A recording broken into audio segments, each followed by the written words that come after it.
Blighty Boxing with Frank Warren and Queensbury Promotions. Delighted to be here in Henry's gym with the Grand Old Duke of York himself, Henry Wharton. How are you, sir? Richard, thank you, pal. Are you?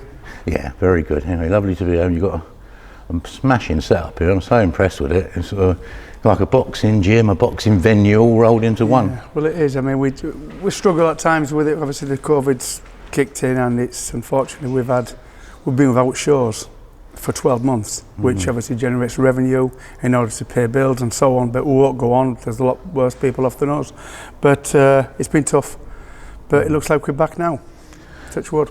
A lot has been said.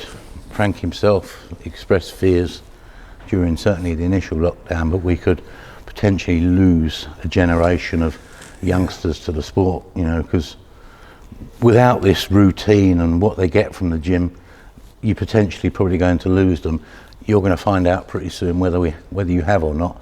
Are you getting any inklings so far? It's become possible that we could lose a few fighters, which is hard because obviously there's young kids coming through all the time, and it's a harsh environment for them too because it's the unknown that they've been dealt a funny card, haven't they? They've had to stay at home playing the PlayStation when normal. They go out and play with their pals and react and use gym environments to gain friends and socialise with people. But we've noticed the other night, come back, our first night was last night, and it was quite busy, to be fair, and we're seeing a lot of familiar faces, which is really good, and it was positive that we may lose one or two, which is sad. And we're a very established amateur boxing club, and we've got some good kids, and you just don't want to lose them to something where they'll come back in 5-6 years time and say, obviously COVID cost me this. You can't put the genie back in the bottle, can you? No. I was just thinking out loud, we were just having a conversation ourselves, moaning about the restrictions and everything else in terms of ourselves. But the impact on these youngsters, not just boxing, it's been huge, isn't it? Because they're not particularly in danger. They've had to toe the line to protect the likes of us. Yeah. And it's been horrible for them, and I do feel for the young ones. Yeah, we do, and it's really hard for them because I mean, obviously, this is another home. Our boxing club, I call it a boxing family because we all know boxing. Boxing, I don't know if it's the same as a club, a working, you know, a sporting club, anything else like that. But a boxing club becomes your home, and we call it boxing family. And you feel a part of your belongings. This is where you belong.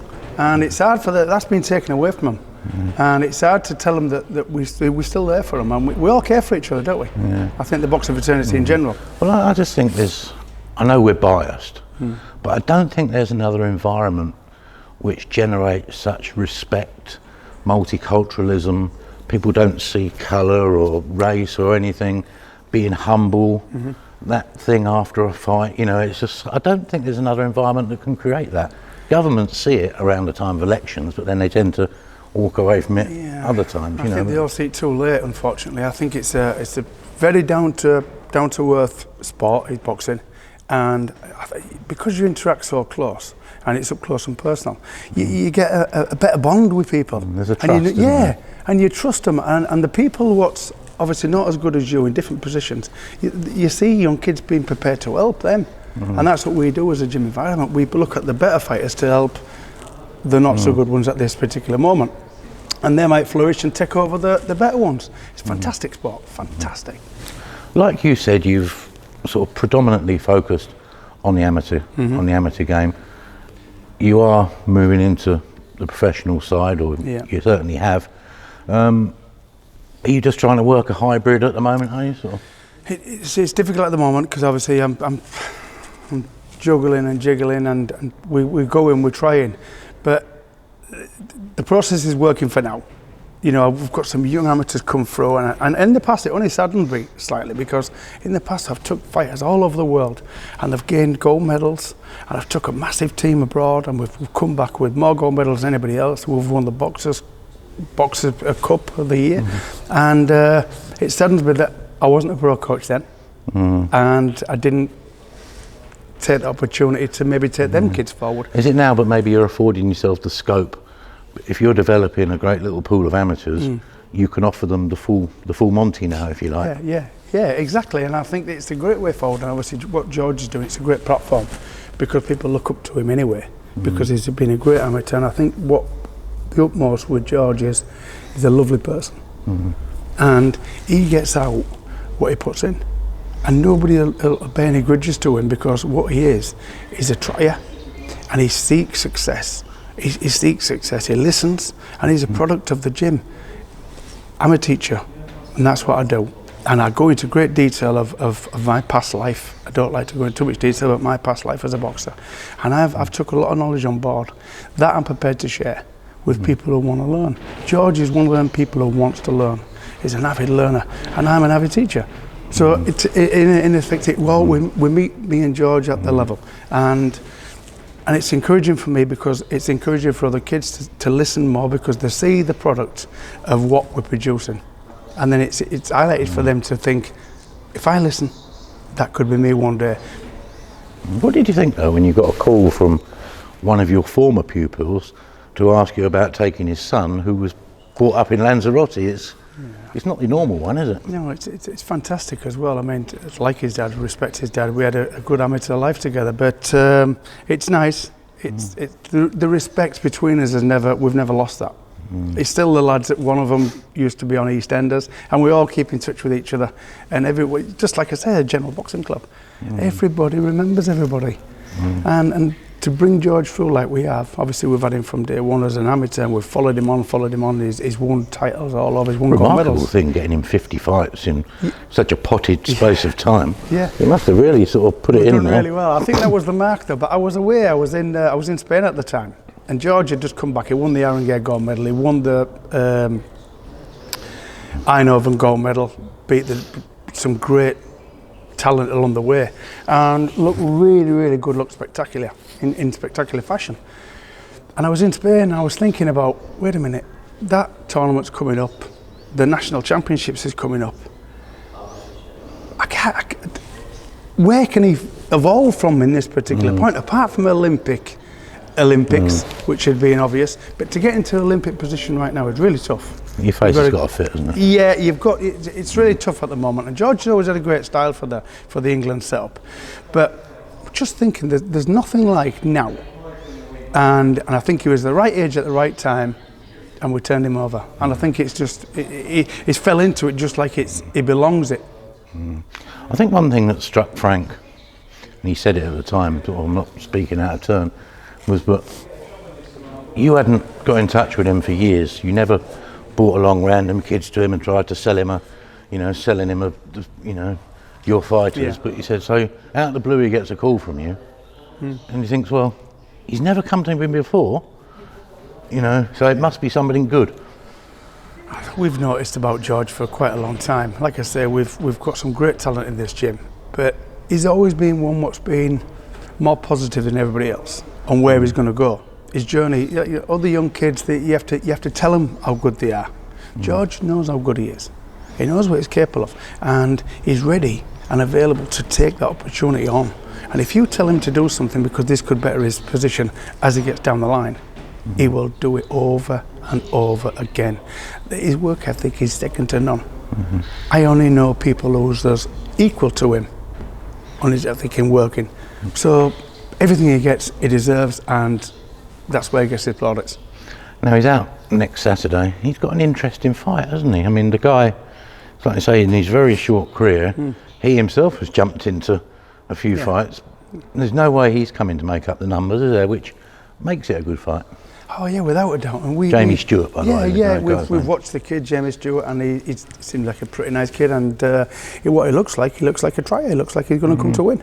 He wants to win, and it bodes for good watching. We're aware of that.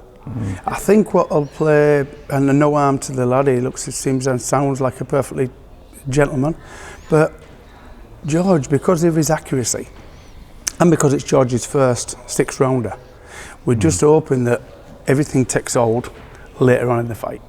George has got an engine to burn, and he's a fantastic fighter, first fight at welterweight, so he's going to be a big welter, and I'm under no illusion that the kid down the line, that the people what should cause the people that should cause George Davey trouble down the line won't. He'll beat many people he's not supposed to. And I think when he beats him with ease, people will really stand up and notice George Davey and think, this kid's for real. Do you go along with Frank, who says this kid in the longer rounds will really start showing himself? Definitely. I've always said it. And I'm under no illusion with that. And it's not just because obviously we train him, we look after him and we're part of a team. It's because of what he is. His engine, like I said, is second to none. And his accuracy, I've never seen accuracy like it. And with them gloves on, I don't think there's many people in the world of boxing what can take that punishment down the line. I'm allowing for people to get a little bit more tired as the fight goes on. George's accuracy to improve. I don't think they can take the and punching power. Yes, he has. It's just that I think but he needs a more accuracy trumps power a lot of the time, doesn't it? Yeah, so. Exactly. And his timing's so good. Yeah. So I think that's what. Back to yourself. 1998, you hung him up off the back of 2 wins. Yeah. How long was it before you started building your gym empire? It was a long time because I didn't want naught to do with boxing. You needed a break, did you? I needed a complete break. And to be fair, Richard, when I retired from everything. I retired from boxing, that was it. I was never with a view to, in the future, maybe coaching, maybe training, maybe managing, maybe doing anything within the side of boxing. I just said, I'm done. And I don't even want to talk about it. And I didn't talk about it. It was one of them things. Not even down the working men's club? Yeah, down the working men's club. Having nothing to do with it. And it's funny enough, I didn't watch it as much as I used to. I don't know why, I fell out of love it. I give a lot to the sport. So how do we get you back? I think it all happened one day. It just happened by me a chance, I suppose. Maybe a chance that I maybe invent. I was taking my lads to a boxing gym, my youngest sons, at the time. And I was taking them, they were coming home and they were saying what they'd been tutored and shown what to do. And I said, why don't you do it this way? Why don't you do it that way? And just things started going a little bit crazy in my head, and that was it. It got the ball rolling. Got you back. Yeah. I mean, it's an incredible career you had. I mean, British, Commonwealth, European. I mean, do you sort of look back and, sort of marvel on your career? I don't look at it as like a negative. There is no negative, no, is I never look at it as a negative, because like I said to people, I said maybe. Anyone could achieve that level of achievement, it's... It's fantastic. From when I used to walk across the field, and the field I used to walk across used to be like 3 miles to Leeds, to the train station, to get off at Leeds, and then walk another 3 miles, so all in all 6 miles, and then I'd do the same coming back every night. And I used to tell myself when I was coming back, because it was late and it was dark and I was on my own, and I used to think, I'm not doing it. I am not prepared to do all this, all my life, for nothing.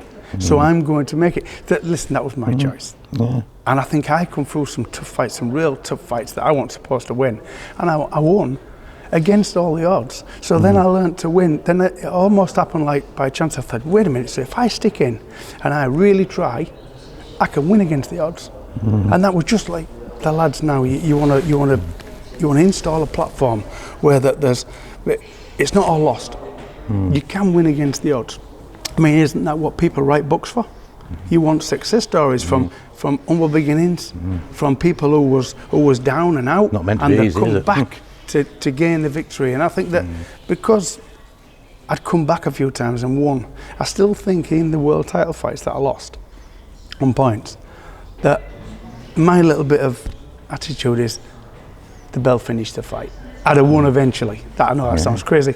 But it's just what I think. Maybe you needed the 15 rounds. Yeah, I think it's just a thing we build up in here, that's all. So what point did you, like you say, start building your own empire? So, I think we've been open 8 years now. And like I say, we've took fighters, we take fighters all over the world. We had 5 in the senior ABAs last year. We had 5 entries. And each one of our fighters, all 4 of them got beat by the eventual champion on a split.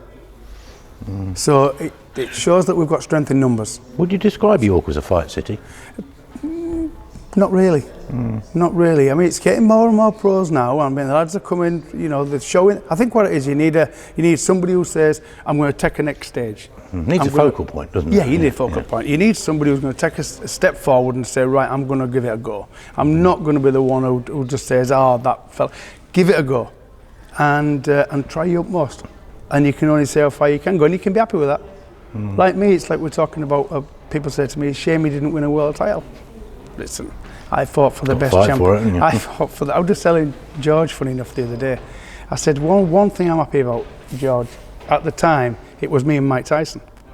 And I was number 1 in the world in every division, WBC, WBA, and so on. You never see that Mike now, Tyson was. No. So I was number 1 challenger for all organisations. That just can't happen now, can it? No, I can live with that. Yeah, that's I'm happy amazing. with that. Just last question, how many pros are you working with at the moment? There's 9. That's a lot. There's 9. Yeah, it is a lot. Are they young guys or? They're all young guys, all in the age of 21, 22, around that area. Good prospects as well. So hopefully the future's bright. Give Frank another knock on the door? Another knock on the door for Frank. Listen, I love Frank, respect him. Utmost respect for the man, and it's undoubted for what he does within the boxing game and for what he's done for it. He's kept boxing alive. He's fantastic. And he's great for the young ones as well, isn't he? So Yeah. he's prioritised them during this period of time, hasn't he? So He's fetched them out. It's fantastic what he does. And I think what the reason why we like Frank is because he's passionate about his sport. He's passionate about his boxing, and he wants to help. He sees a young man, and he thinks about how he's going to get him from here to here, and he'll guide him. And I just think long may it continue. Henry, thank you very much, sir. We'll let you get on with your I work. appreciate that. Cheers, mate. Thanks, mate.